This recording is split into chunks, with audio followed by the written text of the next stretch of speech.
तो मैं रोशन कुमार औरंगाबाद बिहार से हूँ और समय पर समझ में आया। समय पर समझ में आने का मतलब कि यंग स्टेज में समझ में आया। बहुत सारे लोग हैं जिनको 56 बरस के बाद समझ में आ रहा है। बहुत सारे ऐसे लोग हैं जिनको 70 बरस के बाद डिएक्शन समझ में आ रहा है। सोचिए उनके ऊपर क्या बीतता होगा, क्या सोचते होंगे वो हमेशा ही सोचते होंगे काश ये हमको जवानी में मिल जाता तो मैं आग लगा देता। लेकिन जिनको जवानी में मिला है वो बेचारे बैठे हैं। मुझे सही टाइम पर मिला, इसलिए कहा जाता है कि समय पर समझ में आना, क्योंकि बहुत सारे लोग हैं जिनको समझ आ रहा है तो समय नहीं है, और बहुत सारे लोग ऐसे हैं जिनके पास समय ही समय है लेकिन सही चीज को पहचान नहीं पाए। तो पहचानिए, मैंने पहचाना, मैं इस अवसर को आया मेरे पास, मैंने इसको एक्सेप्ट किया, पकड़ा इस अवसर को, लेकिन आसानी से नहीं पकड़ा। क्यों? क्योंकि मैं पहले डीएक्शन में आने के पहले मैं डीएक्शन नहीं करता था। मेरा पिताजी डीएक्शन करते थे। मैं क्या करता था, मैं केवल पढ़ाई करता था। मेरा एक ही सपना था, पढ़ना। मैं पढ़ना चाहता था, नौकरी करना चाहता था, ये सब नहीं करना चाहता। ये सब से इतना एलर्जी था मुझे कि हमको लगता था ये सब जिसको कोई काम नहीं है उसके लिए डीएक्शन, उसके लिए ये सब काम। आदमी को जोड़ो, फिर उसको जोड़ो, फिर उसको जोड़ो। हमको ये जोड़ने वाला से बड़ा नफरत होता था, बहुत अच्छा नहीं लगता था। तो मेरा सपना था पढ़ना। हम सोचे कि पढ़ेंगे, पढ़ करके हम आगे बढ़ेंगे। लेकिन एक घटना है मेरे जीवन में, बहुत ही जबरदस्त घटना है वो। जब मैं 8वां क्लास में पढ़ता था, 8th क्लास में जब हम पहुंचा था, पढ़ते मेरे पिताजी साइकिल पर कपड़ा बेचते थे। वो घर चलाते थे, घर का सारा खर्चा उसी से चलता था, कपड़ा बेच करके। तो 8वां क्लास में जब हम पहुंचे तो वहां पे क्या हुआ कि मेरे पास फीस भरने के लिए पैसा नहीं, जिसके कारण हम स्कूल जाना छोड़ दिए। कई दिन तक स्कूल नहीं गए। लेकिन हम पढ़ने लिखने में कुछ ठीक थे, उतना ठीक नहीं लेकिन कुछ ठीक थे, जिसके कारण स्कूल में जो प्रिंसिपल थे वो हमें घर पर आकर के बुलाने आए कि बेटा तुमको क्या प्रॉब्लम है, तुम पढ़ना चाहते हो, तुमको प्रॉब्लम क्या है? मैं बोला सर पैसा का प्रॉब्लम है और कुछ प्रॉब्लम नहीं, मेरे पास पैसा नहीं है कि हम आपको फीस दे सकते हैं, इसीलिए मैं आपके पास नहीं आ सकता। उन्होंने मुझे बोला कि तुम चिंता नहीं करो, तुम चलो मेरे साथ, तुम पढ़ो स्कूल में, तुमको जब फीस होगा तब तुम देना। इस तरह से हमारे पास मेरा पैसा नहीं रहने के कारण हमको स्कूल भी छोड़ना पड़ा 8th क्लास में। उसके बाद किसी तरह से खींच खाच के 10th तक पहुंच गया।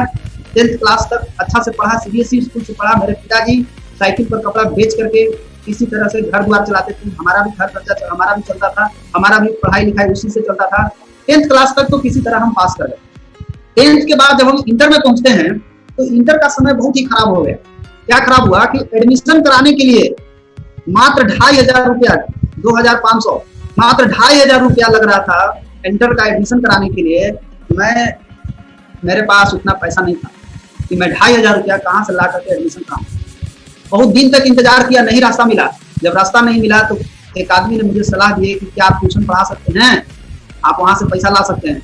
मैं सोचा कि हाँ ये एक रास्ता है, हम पढ़े लिखे हैं, जितना पढ़े हैं उतना तो पढ़ा सकते हैं। तो मैं क्या किया कि ट्यूशन का सहारा लिया और ट्यूशन पढ़ाना शुरू किया। घर घर में जाकर के ट्यूशन पढ़ाया, ट्यूशन लिया, हर घर में जाकर के पहले 1 से शुरू किया, 2 शुरू किया, 3 शुरू किया। मतलब ट्यूशन से कमा करके पैसा 2 महीना मैंने कमाया 400 रुपया। उस दिन मैंने जिंदगी का पहला पैसा कमाया 400 रुपया। मुझे पता चला कि 400 रुपया कमाने में कितना भार पड़ा।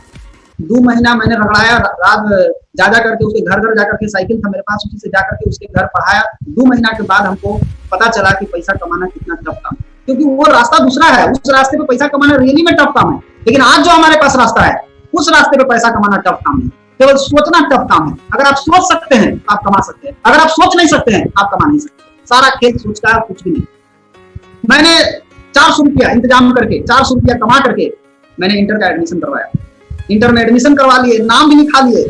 नाम लिखाने के बाद हुआ क्या कि कॉलेज में तो मेरा नाम लिखा गया। ट्यूशन पढ़ा करके किसी तरह से अपना पढ़ाई को पूरा किए। लेकिन जब अक्टूबर आता है, उसी समय जब इंटर का मेरा फर्स्ट ईयर था, उसी समय के पहले मेरे पिताजी डीएक्शन में काम करते थे, लेकिन वैसा नहीं करते थे जैसा उनको करना चाहिए। तो मेरे साथ कोई विरोध नहीं किया। बहुत सारे घर में आप जाएंगे तो पता चलेगा कि किसी का पत्नी विरोध कर रहा है, किसी का पति विरोध कर रहे हैं, किसी का बाबूजी विरोध कर रहे हैं, लेकिन मेरा कोई विरोध नहीं किया। मैं खुद ही विरोध किया हूँ, जबरदस्त विरोध किया हूँ मैंने डीएक्शन का। मेरे घर में पिताजी डीएक्शन करते थे, मैं उनको खुद रोकता था, मना करता था, ये सब नहीं कीजिए, ये सब फालतू काम है, ये उसका काम है जिसको कोई काम नहीं है। मैं ऐसा इसलिए बोलता था मुझे लगता था कि ये कपड़ा बेच करके काम चला रहे हैं। अब आप सोचिए, एक तो इसमें पैसा उनको हमको दिख नहीं रहा था। बहुत सारे ऐसे लोग हैं जो डीएक्शन को जानते नहीं है, डीएक्शन को समझते नहीं है और डीएक्शन को बुरा भला बोलते हैं। जिस दिन समझ जाएंगे ना, उस दिन उनकी सारी ताकत समझ में आ जाएगी कि आप क्या कर सकते थे और क्या आप कर रहे हैं। मैं बहुत ही बोला, बोलने के बाद एक दिन तो ऐसा समय आ गया कि मैंने बोला कि देखिए आप काम कर रहे हैं ठीक है, आपके यहाँ आदमी भी आ रहा है, मेरे आदमी भी आने लगा। एक दो आदमी आता था, रात में गुड मॉर्निंग, मूड खराब हो जाता था मेरा। जब आवे तब सांझ के गुड मॉर्निंग, हम सब पागल पागल आदमी एक जगह इकट्ठा हो गया है। एक छोटा सा कमरा था जिसमें हम रहते थे, 7 परिवार हम लोग, 6 परिवार हम लोग रहते थे। सोने के लिए जगह नहीं था हमारे घर में, पैर मोड़ करके सोना पड़ता था। इस तरह का घर था। घर में अगर पैर रखते तो डायरेक्ट आप सीधे आपको चौकी पर जगह मिलता, घर में पैर रखने का भी जगह नहीं था। एक रूम में सारा काम, किचन भी उसी रूम में, सोना भी उसी रूम में, सब कुछ एक ही रूम में, छोटा सा रूम था, उसी रूम में हम लोग रहते थे। 500 रुपया किराया देकर के किसी तरह से बहुत दिन कर रहे हैं। जब से मैंने हमारा होश हुआ तब से मैं देख रहा हूँ कि इसी तरह से इधर उधर रह रहा हूँ। स्थिति सही नहीं था, आर्थिक स्थिति सही नहीं था। हम लोग किसी तरह से, कोई सपोर्ट करने वाला भी नहीं, घर से भी कोई सपोर्ट करने वाला नहीं, पैसा से भी कमजोर, आर्थिक रूप से भी कमजोर, शरीर से भी कितना मजबूत है ये तो आप हमको देख के पता लगा सकते हैं। सब तरह से हम कमजोर थे, किसी तरह से हम कमजोर मजबूत नहीं थे। तो एक दिन क्या हुआ कि आप मना किए हम कि आप या तो डीएक्शन छोड़िए, हम नहीं तो आप हमको छोड़िए, दो में से कोई एक काम कीजिए। इस तरह से जब समय आ गया था, क्योंकि हमको बहुत खराब लगता था ये सब काम, हमको लगता था ये सब फालतू काम है, तो उन्होंने मुझे क्या किया, उन्होंने बोला कि बेटा तुम जाओ लेकिन हम डीएक्शन नहीं छोड़ेंगे।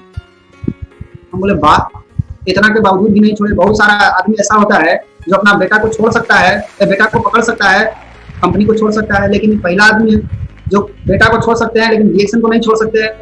बोले वाह, ये तो बहुत जबरदस्त आदमी है। मैंने लेकिन फिर भी हट गया, वहां से हट करके अलग रह करके पढ़ाई करना शुरू किया। केवल घर में खाना खाने में जाते थे, खाना खा करके फिर वापस हम चले आते थे। दिन भर हमको कोई मतलब नहीं रहता। उसके बाद फिर हम वहां से, एक दिन ऐसा आया कि हम सोचे कि अच्छा ठीक है, इतना इन लोग पागल क्यों हैं, इतना इन लोग इसमें पगलाए हुए क्यों रहते हैं, जबकि कर्जा पूरा बाकी है। कपड़ा बेच रहे हैं, कपड़ा का कर्जा बाकी है। 4 को आदमी आकर के गाली देकर के जा रहा है। गरीब आदमी के पास सबसे बड़ा प्रॉब्लम क्या है, गरीब आदमी के पास कर्ज इतना रहता है कि वो कर्ज में दबा हुआ रहता है, वो उसको हिम्मत नहीं करता है कि दूसरा काम करने की। वो चाहता है कि हम जो कर रहे हैं, जैसे कर रहे हैं, उसी से अपना जिंदगी को गुजारा करें। अगर कोई बड़ा रास्ता भी उसके सामने आता है, कोई जिंदगी बदलने वाला भी रास्ता उसके सामने आता है, तो वो छोटा रास्ता को छोड़ना नहीं चाहता है, क्योंकि वो जानता है कि यही वो रास्ता है जिससे हमारा घर का रोजी रोटी चल रही है। लेकिन यही रोजी रोटी है जो आपकी जिंदगी में कभी आगे भी नहीं बढ़ने देंगे। अगर इसको नहीं छोड़ेंगे इसको, तो आप जिंदगी में आगे नहीं बढ़ सकते। एक तो रिस्क लेना पड़ेगा लाइफ में, अगर किसी न किसी को तो रिस्क लेना पड़ेगा। मैं एक दिन सोचा कि देखता हूँ जाकर के आखिर होता क्या है यहाँ मीटिंग में, आखिर क्या बताया जाता है कि इतने सारे लोग इतना पगलाए हुए हैं। मैं गया एक दिन मीटिंग में, लेकिन घमंड मेरा पूरा था। 10वां पास थे, 10वां पास, लेकिन घमंड पूरा है। समझना नहीं है, सुनना नहीं है, कुछ भी बोलेगा हाथ नहीं उठाना है, कुछ भी बोला जाए ताली नहीं बजाना है, एकदम मुंह फुला के और जाके बैठ गया मीटिंग में। उस दिन मीटिंग हुई डेहरी ऑनसन में। हमको लगता था कि सब डीएक्शन वाला पागल आदमी है, कि हमारे घर में से हमको लगता था कि मेरा बाबूजी पागल है, बाकी सभी लोग पागल होंगे। लेकिन जब हम गए डेहरी ऑनसन मीटिंग में, तो हम कहा देख रहे हैं कि बहुत सारे आदमी मीटिंग में बैठे हुए हैं। जब बहुत सारे आदमी को हम देखे, कोई टाई लगा के बैठा हुआ है, कोई कोट लगा के बैठा हुआ है। मैं पूरा मीटिंग में भ्रमण किया, गोले गोले भ्रमण कर लिया, किसी एंगल से कोई पागल नहीं दिखे। हम सोचे कि होंगे कोनो पागल, सब पागले का मंडली यहाँ लगा हुआ है, लेकिन एक आदमी पागल तरह से नहीं दिखे। मैंने सोचा कि यहाँ तो कोनो पागल नहीं। फिर भी मीटिंग मैंने सुना पूरा ध्यान से, मीटिंग में ताली बजाने के लिए बोला गया, मैंने ताली नहीं बजाई। घमंड, बहुत सारे लोगों का घमंड होता है। बहुत सारे लोगों को जब कोई बताने जाता है तो सुनता तक नहीं है। मैं भी नहीं सुनता था। क्यों नहीं सुनता था? खा रहा था बाबूजी के होटल में ना, अपना होटल में तो खा नहीं रहा था। अपना कमाना पड़ा, 400 रुपया ना, प्राण निकल गया मेरा। 400 रुपया में समझ में आ गया कि हम कितना कमा सकते हैं। तो हम गए वहां, मीटिंग में गए, मीटिंग में जाकर के बैठे, बोला गया ताली बजाइए, हमने नहीं बजाया। बोला गया हाथ उठाइए, हमने नहीं उठाया। मैंने कुछ भी नहीं किया एक्शन, मैं शांति से केवल बैठ करके मीटिंग को ध्यान से सुन रहा था। मैं ये जानना चाह रहा था कि आखिर एक कौन सा रास्ता है जिससे आदमी की जिंदगी बदल रही है। लोग बोलते हैं जिंदगी बदल जाएगा, यहाँ कोनो हम देखिए नहीं रहे जिंदगी बदल रहा है। लेकिन जब 3 घंटा मीटिंग चला, तो 3 घंटा मीटिंग में वहां बता दिया गया कि आप पहले मीटिंग को पूरा ध्यान से सुनिए, बीच बीच में सवाल जवाब मत करिए, पूरा सुन लीजिए, समझ में आ जाएगा तो ठीक है, नहीं समझ में आएगा तो लास्ट में जो पूछना होगा पूछिए। बहुत बढ़िया रूल है। मैं पूरा मीटिंग को सुना, 3 घंटा मीटिंग चला, और 3 घंटा मीटिंग चलने के बाद हमको इतना समझ में आ गया कि यही वो रास्ता है जो हर इंसान की, हर गरीब इंसान की जिंदगी को बदल सकता है। दुनिया में इसके अलावा कोई दूसरा रास्ता नहीं है। बहुत सारे लोग क्या कर रहे हैं, मुंह जरा दूध से माथा फूट के पी रहे हैं। जहां उनको देखना था वहां देखे नहीं, जहां उनको नहीं देखना है वहां देख रहे हैं, वहां रिसर्च कर रहे हैं। तो भैया रिसर्च करते रहिए। आज तक जितने लोग रिसर्च किए वो सब डीएक्शन के हो गए। डॉक्टर एस रंजन सर भी गए थे रिसर्च करने, वो भी डीएक्शन के हो गए। जितने लोग गए रिसर्च करने सभी डीएक्शन के हो गए। आप भी जिसको रिसर्च करना चाहते हैं वो भी रिसर्च कर लीजिए, आप भी पता चल जाएगा डीएक्शन का पावर क्या है। दुनिया में एक लौता इंडस्ट्री है दोस्त जो गरीब के लिए अमीर बनने का एक रास्ता है। अमीर को तो अमीर बनने का 100 रास्ता है, गरीब को अमीर बनने का कौन सा रास्ता है? कौन सा रास्ता है जिससे गरीब अमीर बन जाएगा? गरीब से अमीर बनने का एकमात्र रास्ता है दुनिया में, और वो है डीएक्शन का रास्ता। इस रास्ते से आप गरीब से अमीर बन सकते हैं। मैंने पूरा मीटिंग सुनने के बाद हमको पावर समझ में आ गया कि यही इंडस्ट्री है जिससे हमारी जिंदगी बदलेगी। मैं बोला मुझे करना चाहिए, लेकिन अभी भी डाउट है मेरा, इतना जल्दी क्लियर नहीं होगा। 3 घंटा मीटिंग सुनने के बाद भी अभी भी दिमाग में कचरा है, दिमाग में इतना कचरा जा चुका है, इतना कचरा जा चुका है कि इतना जल्दी निकलने वाला नहीं है। मैं एक दिन टाइम लेकर के अपने गुरु जी के पास बैठा। आप जहां भी हैं दोस्त, एक जोरदार ताली बजाइए मिस्टर के अग्रवाल सर के लिए, क्योंकि उन्हीं के बताए गए मार्ग के बाद मैं आज बदल गया। अगर उनसे भेंट नहीं होता तो शायद हम आज जिंदगी बदल पाते, क्योंकि हमको जो समझाते थे वो डरे भाग जाते थे, क्योंकि हम उनको निगेटिव कर देते थे। कोई भी आता था हमको समझाने, उसको निगेटिव कर देते। कोई भी चट्टान पत्थर हमको नहीं समझा सकता, क्योंकि ईगो प्रॉब्लम था, घमंड था।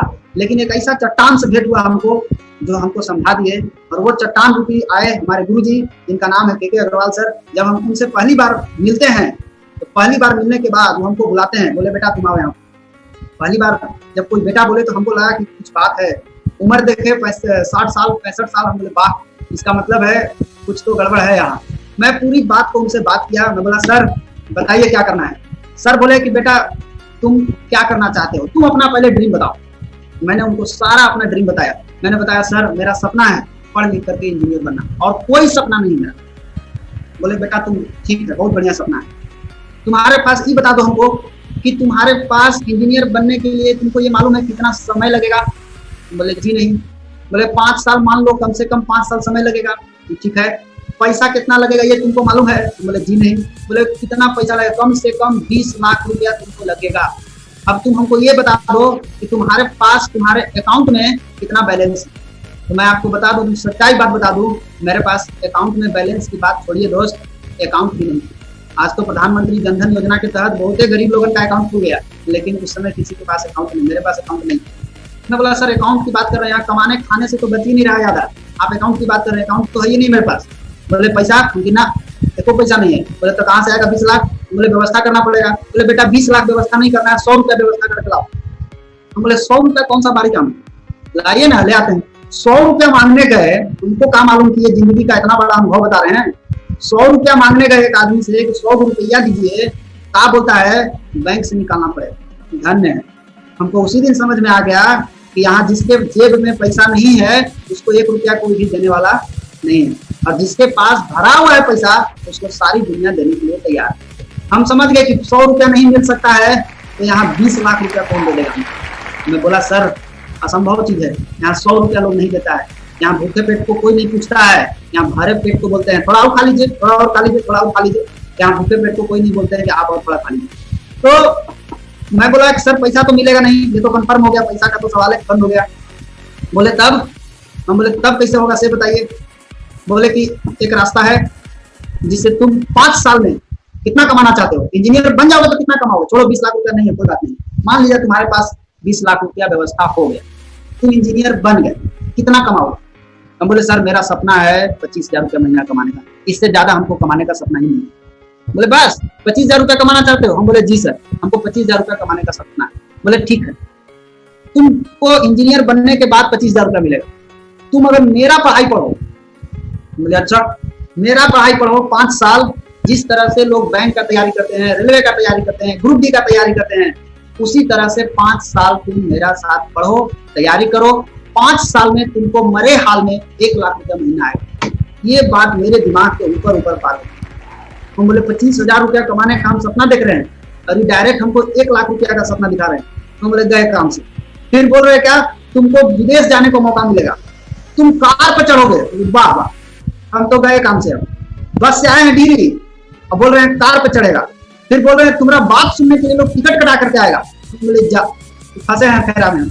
उसके बाद जब अपलाइन डाउनलाइन को अपना दिखाता है तो डाउनलाइन को क्या लगता है? डाउनलाइन को लगता है कि बेवकूफ बना रहे। ऐसा होता नहीं, लेकिन ये अपलाइन को दिख रहा है, अपलाइन को दिखता है कि ये अगर सही तरीके से काम करेगा तो निश्चित रूप से इसकी जिंदगी बदल सकती है। लेकिन डाउनलाइन को क्या लगता है? हमको क्या लग रहा है? हवा मार रहे हैं, हम गए हम काम से। लेकिन हम उनसे बोले ठीक है सर, क्या करना पड़ेगा? बोले फुल टाइम रिएक्शन करना पड़ेगा। अब बताओ, रिएक्शन करना है कि तुमको पढ़ाई करना है? बहुत देर सोचे, बोले 2 मिनट का टाइम है तुम्हारे पास, सोच लो दोनों में से कौन सा काम करना है। दोनों में से चूज करने के लिए टाइम आया मेरे पास, तो हम सोचे कि नौकरी करें, पढ़ेंगे, पढ़ना चाहिए। बहुत सारे पढ़े लिखे लोग क्या समझते हैं, हम भी क्या सोचते थे, मैं आपको बता रहा हूँ। हम ये सोचते थे कि रिएक्शन तो कर ही रहे हैं, ठीक है चलता रहेगा, थोड़ा पढ़ लिख लेते हैं, नौकरी लगा तो ठीक, नहीं लगा तो रिएक्शन नहीं। लेकिन ऐसा सोचना मूर्खता है। क्यों मूर्खता है? दो नाव पर पैर रख करके जब चलिएगा ना तो क्या होगा वो हम नहीं बोलेंगे, आप अपने से समझ सकते कि 2 नाव पर पैर रखने के बाद क्या होगा। हमको बोले बेटा 2 नाव पर नहीं होगा, कोई एक चुनो, या तो पढ़ाई चुनो या तो रिएक्शन चुनो। हम बोले जा, जिसके लिए 10 साल से हम पढ़ते आ रहे हैं वो बैकअप सोच रहे हैं छोड़ने के लिए, हम सोच में पड़ गए। बहुत देर निर्णय करने के बाद हम फाइनल डिसीजन पर पहुंचे कि हम सर रिएक्शन करेंगे, हम नहीं पढ़ेंगे। मेरे पास पैसा नहीं है, कोई सपोर्ट करने वाला नहीं है, कोई घर वाला नहीं है देने वाला, एक आदमी कमाने वाला, हमको नहीं पढ़ना, हम समझ गए, हमको नहीं, हमारा सपना नहीं पूरा होगा, हम इंजीनियर नहीं बनना है। बोले कि ठीक है तो तुम आज से रिएक्शन में लग जाओ। हम बोले सर वो तो बात सही है, लेकिन हमारा वो आदत है, आदत क्या है, कुछ भी पूछने का आदत है। बहुत सारे हम जब पढ़ते भी थे तो वहां भी पूछते थे सर। सर हमको बोलते थे सर बेटा तुमको इंजीनियर बना देंगे। हम बोले जी सर इंजीनियर बना देंगे, तुम इस तरह से पढ़ो इंजीनियर बना देंगे। हम उनसे पूछे कि सर को बात बताइए, आप बोल रहे हैं हमको इंजीनियर बना देंगे, आज देखिए बाहरी दुनिया में और रिएक्शन की दुनिया में क्या फर्क है? क्यों हमारे जैसे यंग लोग सफल हो जा रहे हैं? क्यों अनपढ़ लेडीज सफल हो जा रही है? क्यों साधारण आदमी की जिंदगी बदल जा रही है? बहुत बड़ा डिफरेंसेज है और बहुत बड़ा अंधविश्वास भी है। आपको जहां पर सही देखना चाहिए वहां आप गलत देख रहे हैं, और जहां गलत देखना चाहिए वहां आप सही देख रहे हैं। आज बाहरी दुनिया में और रिएक्शन की दुनिया में क्या फर्क है? बाहरी दुनिया में जो पढ़ाया जाता है और रिएक्शन की दुनिया में जो पढ़ाया जाता है, पढ़ाया दोनों जगह जाता है, वहां भी पढ़ाया जाता है, यहाँ भी पढ़ाया जाता है। लेकिन बाहरी दुनिया में जिसके द्वारा पढ़ाया जाता है वो कौन पढ़ाता है? एक असफल आदमी द्वारा आपको ट्रेनिंग दिया जाता है, जो एक टीचर है, मामूली टीचर है, केवल कुछ नहीं है। वो बोलता है हम तुमको इंजीनियर बना देंगे, हमको डॉक्टर बना देंगे, प्रोफेसर बना देंगे, अब एसएससी का तैयारी करा देंगे, हम आपको बैंक का तैयारी करा देंगे। भैया हम आपसे पूछना चाहते हैं कि जब आप सब कुछ कराइए सकते हैं तो आपका अपना काहे नहीं हुआ? आप काहे नहीं गए? बैंकों में नहीं गए, कोनों में तो चल जाते हैं आप, कोनों में क्यों नहीं गए? आप उस रास्ते पे चल करके फेल हो चुके हैं। अब आप क्या कर रहे हैं? अपना पेट भरने के लिए इंस्टीट्यूट खोल लिए। बहुत सारे नौजवान लोग जो आज मेरा वीडियो देख रहे होंगे, मैं उन सभी लोगों को बोलना चाहूंगा कि आप भी जिस नौकरी की तलाश में आप आज लगे हुए हैं, अगर आपकी भी नौकरी नहीं लगी तो कल आप भी इसी तरह का एक दुकान खोल बैठ जाएंगे कि मेरे यहाँ एसएससी का तैयारी होता है, मेरे यहाँ बैंक का तैयारी होता है, मेरे यहाँ कलर का तैयारी होता है, मेरे यहाँ सब चीज का तैयारी होता है, लेकिन अपने कुछ में नहीं है। तो जो 3 साल एसएससी का तैयारी कर रहा है कितना मिलेगा? लग भी जाएगा तो कितना मिलेगा? 5,000, 10,000, 20,000, 25,000। अगर 3 साल डीएक्शन की तैयारी कर लीजिएगा दोस्त, पूरी जिंदगी बदल जाएगी। फैसला आपको करना है, जिंदगी बदलना है, केवल रोटी खाना है, फैसला आपके हाथ में। मुझे समझ में आ गया, मैंने सर से पूछा, सर आप वही आदत मेरा यहाँ भी लगा हुआ है। हम सर से पूछे, अग्रवाल सर से, सर आप बोल रहे हैं 1 लाख रुपया आएगा, पहले ये बता दीजिए कि आपको 1 लाख आता है कि नहीं आता है? सर बोले बेटा देखो मेरा, हम देखे तो 1.25 लाख। हम बोले दिमाग खराब हो गया, हम बोले बाप रे 1.25 लाख रुपया इनकम इस उम्र में सब लोग बैठ रहे हैं, सब लोग थक गए, इस उम्र में 1.25 लाख रुपया डीएक्शन से कमा रहे हैं। हमको पूरा विश्वास हो गया कि डीएक्शन में पैसा आता है। शुरू तो हमको लगता था कि सब हवा मार रहा है, ये सब ऐसे ही पैसा दिखा रहे हैं, लेकिन जब हम वहां से निकलते हैं, वहां से निकलने के बाद सारा बात हमको समझा दिया गया। समझने के बाद हम फाइनल निर्णय ले लिए कि हमको डीएक्शन करना है। लेकिन जैसे हम वहां से निकले फील्ड में, हम बोले ठीक है सर अब चले। फील्ड में जैसे ही निकले अब समस्या शुरू हो गया। सर जितना बताए थे सब उसका उल्टा बाहर हो रहा। सर बोले थे तुम्हारा बात सुनने के लिए टिकट कटा के लोग सुनेगा। हम बोले जी सर। बाहर में गए तो फ्री में सुनने के लिए कोई तैयार नहीं।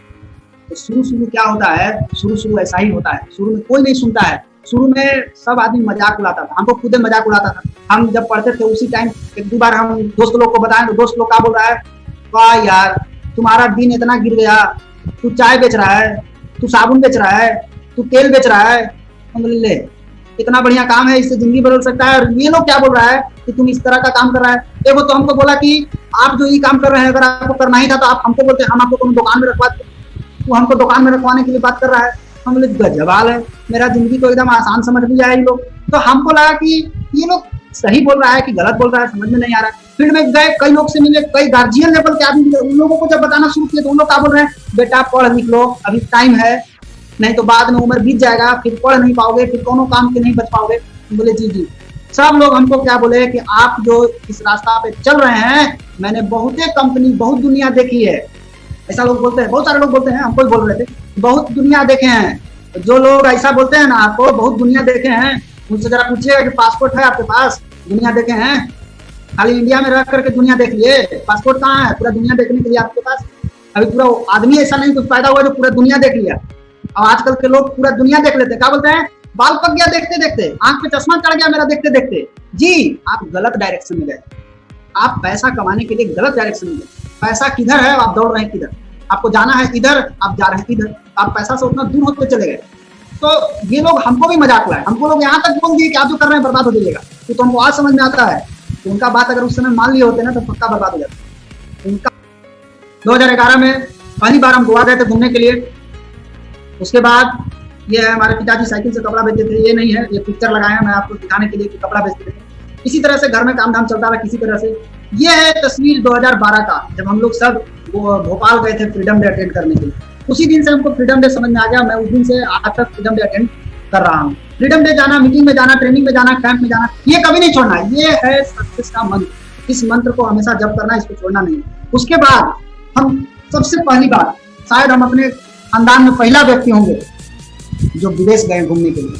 हम जहाज पर कभी नहीं चढ़े थे, और जहाज पर जाने का जब मौका मिला हमको, तो डायरेक्ट विदेश जाने का मौका मिला। जहाज को हम नजदीक से भी नहीं देखते थे। जहाज जब घर से निकलता था, जब हम घर से देखते थे ऊपर में जहाज होता था, तो हम दौड़ कर जाते थे देखने के लिए किधर जहाज है, कैसा जहाज होता है।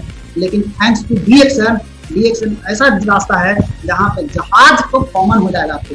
जैसे आप बस पे, टेम्पू पे चढ़ते हैं, अगर सही तरीके से फॉलो करेंगे सिस्टम को, तो आपके जहाज जो है वो बस की तरह हो जाएगा, किसी साधारण हो जाएगा। हम सबसे पहली बार मॉरिशस जा रहे थे, 2016 में मॉरिशस गए थे घूमने के लिए।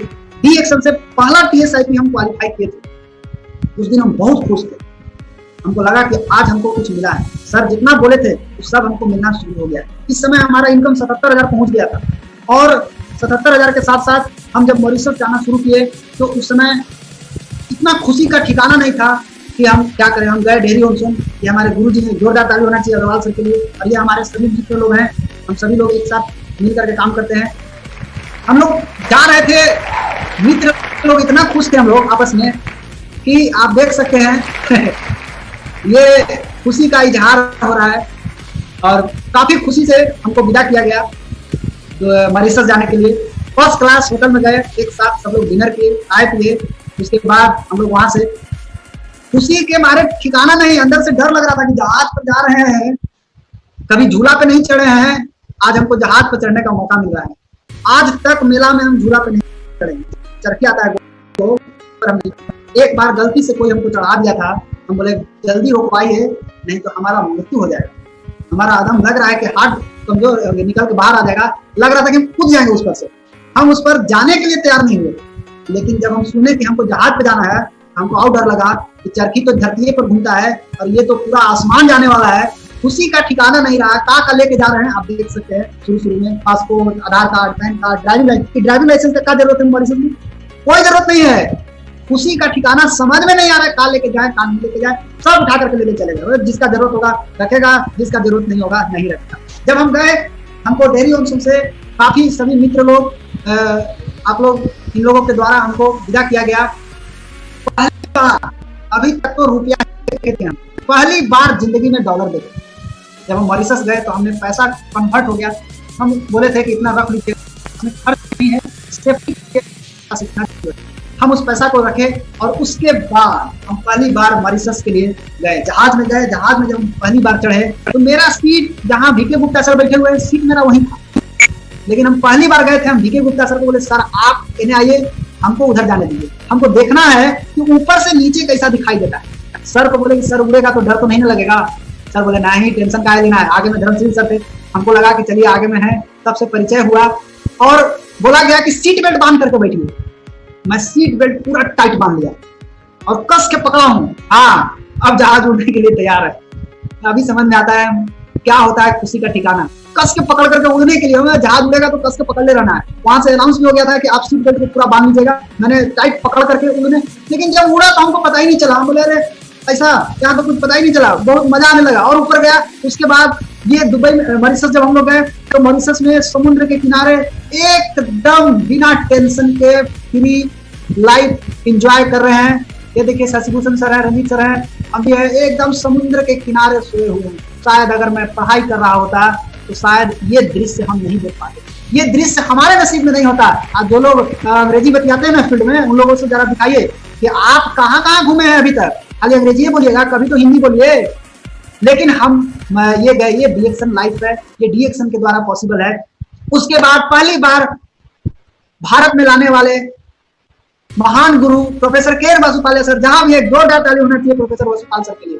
पहली बार साक्षात दर्शन हुआ, हमको नजदीक से देखने का सौभाग्य प्राप्त हुआ। उसके पहले हम नजदीक से नहीं देख पाए, दूर से देखे थे, मीटिंग सुने थे, लेकिन नजदीक से नहीं देखे। मॉरिशस में उनको देखे नजदीक से। और उसके बाद केवल मॉरिशस नहीं, हर साल डीएक्शन के माध्यम से आप एक ट्रिप इंडिया में घूम सकते हैं, एक ट्रिप फॉरेन घूम सकते हैं। यही बहाने आप पूरा वर्ल्ड घूम सकते हैं। इंडिया भी घूम लीजिए, साथ साथ पूरा वर्ल्ड भी घूम लीजिए। अभी तक मोदी जी 40 देश घूमे, हमारे प्रोफेसर सर 85 देश घूम लिए, मोदी जी से भी आगे हैं। कहने का मतलब यह है कि एक आदमी, प्रोफेसर सर एक बार बोले थे मीटिंग में कि जो आदमी सबसे ज्यादा घूमता है वो आदमी सबसे ज्यादा सफल होता है। तो ऐसा कैसे हो सकता है? एकदम, जो आदमी सबसे ज्यादा ट्रेवलिंग करता है वो सबसे ज्यादा सक्सेसफुल होता है। हमको बहुत दिन के बाद समझ में आया कि ये बात ऐसा क्यों बोले। वो इसलिए बोले कि घूम वही सकता है जिसके पास बढ़िया स्वास्थ्य होगा, घूम वही सकता है जिसके पास बैंक बैलेंस होगा, घूम वही सकता है जिसके पास टाइम फ्रीडम होगा। बाकी ये लोग घूम नहीं सकते हैं। यानी डीएक्शन में अगर घूम सकते हैं तो आप सोच सकते हैं आपको time freedom, financial freedom, health freedom, आपको तीनों चीज एक साथ मिलता है, तभी तो आप नहीं घूम रहे हैं। तो मैं एक बार मॉरिशस घुमा, दूसरी बार मेरा ट्रिप आया, ये देखिए ये कोलकाता रेलवे एयरपोर्ट है। साथ ही इस तरह के होटल में पहली बार सौभाग्य प्राप्त हुआ हमको ठहरने का। मैंने इसके पहले इस तरह का होटल में हम कभी देखे ही नहीं थे अंदर जाने का। बड़ा बड़ा रेस्टोरेंट में दूर से हम देख करके नहीं जाते थे, ना ना ना वो मेरे बस का नहीं, वो हमारे काम का, हम लोग रोड पर काफी किसी तरह से रहने वाला आदमी। लेकिन इस तरह का होटल में जब हम गए पहली बार, इतना अच्छा लगा। बोले इस तरह का भी होटल होता है। गद्दा इतना मोटा था कि जब बैठे तो धंस गए। बोले वाह क्या बात है, लग्जरियस है, रूम एकदम ठंडा ठंडा है, पूरा एयर कंडीशन लगा हुआ है। बोले वाह ये तो रूम जबरदस्त है। ये डीएक्शन का पावर है कि आज हम यहाँ घूम रहे हैं। और सबसे बड़ी खुशी की बात क्या है, इतना ट्रिप मैंने घूमा लेकिन जेब से 1 रुपया खर्च नहीं किया। ये डीएक्शन का पावर है, बिना पैसा खर्च किए पूरा वर्ल्ड घूम सकते हैं। आप एक देश घूम के देखिए दोस्त, पता चल जाएगा कि आपके जेब का कितना पैसा साफ है। और डीएक्शन में आप फ्री में घूम सकते हैं, हर साल घूम सकते हैं। ये हमने गोवा गया, कितना अच्छा से जीवन बिता रहे हैं, गोवा में घूम रहे हैं, फर्स्ट क्लास जगह घुमाया गया। ये स्विमिंग पूल, हमको इतना नहाने में अच्छा लगता है, स्विमिंग पूल में इतना अच्छा लगता है कि अगर स्विमिंग पूल मिल जाए हमारे सामने तो हम खाना पीना छोड़ के स्विमिंग पूल में कूद जाने वाला है।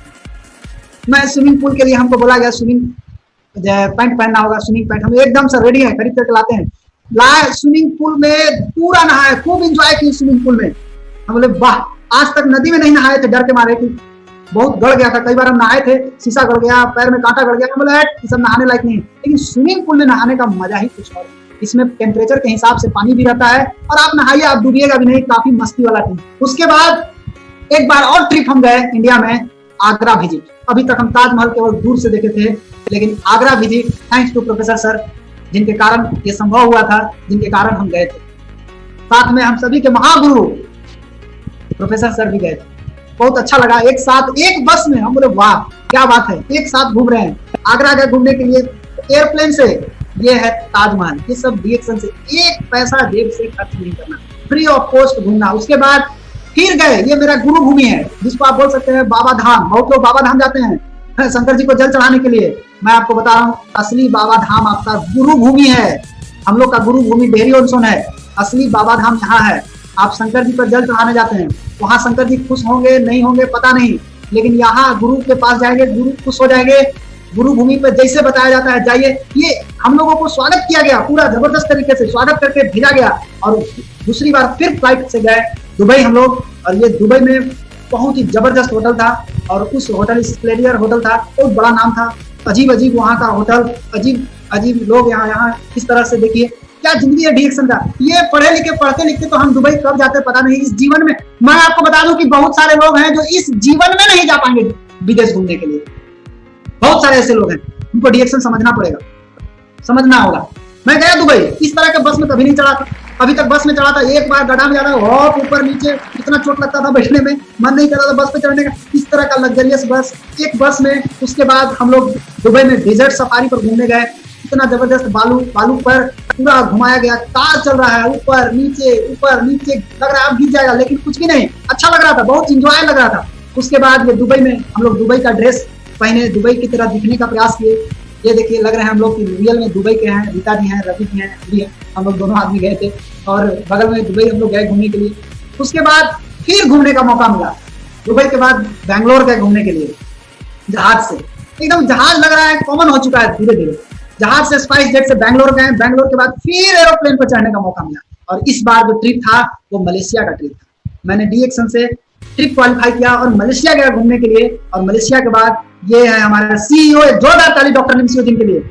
ये सीट में हमको मिले रॉयल कैरेबियन क्रूज, एक साथ एक ड्रेस में। कितना हम्बल आदमी, कितना विनम्र आदमी, मैंने जीवन में ऐसा आदमी नहीं देखा। कितना दिमाग का विस्फोपड़ा आदमी, और एक सिंपल ड्रेस में, जो ड्रेस में वो है वही ड्रेस में हम लोग सब हैं, एक साथ हम लोग के साथ फोटो खिंचाए। कभी ऐसा नहीं लगा कि ये मालिक हैं, जी नहीं, हम सभी लोग डीएक्शन में सब के सब एक पार्टनर है हम लोग, कोई यहाँ बॉस नहीं है आपका। उसके बाद थाईलैंड गए घूमने के लिए। ये थाईलैंड हम लोग फिफी आइलैंड गए थे घूमने के लिए वहां पे।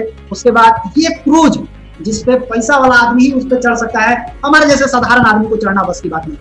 कपड़ा बेच करके साधारण आदमी नहीं चढ़ सकता उस जहाज पर। रॉयल कैरेबियन क्रूज में हम लोग 4 दिन रहे। सिंगापुर से जहाज खुलती है, थाईलैंड जाती है, फिर थाईलैंड से वापस सिंगापुर आती है ये जहाज। उसके बाद स्नॉर्कलिंग करने के लिए इतना मजा आया। पहले तो हमको डर लगा इसके करने के लिए, मेरे पहना दिया गया, पहनाने के बाद बोला गया आप जंप कीजिए समुद्र में। हम बोले सर डूब जाएंगे। बोले अरे नहीं डूबिएगा, आप जंप तो कीजिए। हम बोले सर डर लग रहा है। बोले अरे कुछ नहीं होगा, आप कूदिए। मैं हिम्मत बांध करके कूद गया।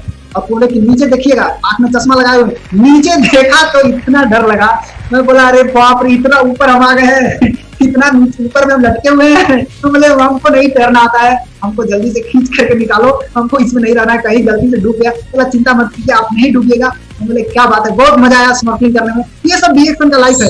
उसके बाद सिंगापुर आए, सिंगापुर से फिर नेक्स्ट अभी 2018-19 में अभी गए थे हमने घूमने के लिए, बाली गए थे। और बाली इंडोनेशिया में पड़ता है। बाली में बनाना बोट समुद्र के किनारे चल रहा है, समुद्र में। हम बोला इस पाइप पे बैठ करके घूमेंगे, इस पाइप से पूरा समुद्र में भ्रमण कराया गया। इतना अच्छा लगा, इतना मजा आया। देखिए रामाशीष गुप्ता सर बैठे हुए हैं, आगे में कमलेश जी बैठे हुए हैं, और भी बहुत सारे लोग बैठे हुए हैं। सभी लोग क्वालिफाई करके बाली गए थे।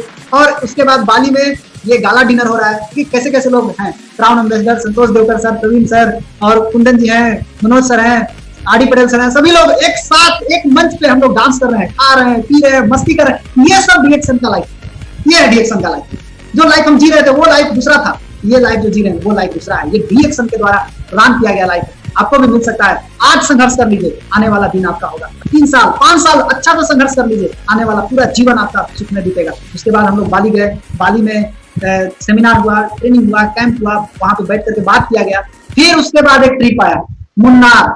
थक जाइएगा घूमते घूमते, हर साल घूमने को, एक बार इंडिया एक बार फॉरेन। मुन्नार गए घूमने के लिए, चाय का खेती नजदीक से देख करके आए। लेकिन ये तो घूमने का ट्रिप था, लेकिन अगर हम शुरुआत की बात करें तो हम लोग डीएक्शन की शुरुआत इसी से किए हैं। ये इतना बड़ा हथियार है, इसको अभी तक हम संभाल कर रखे हैं, इसको नहीं हटाए हैं, क्योंकि यही वो चीज है जिसके कारण आज हमारे पास आया है। इसी से जाकर के लोगों को बताएं।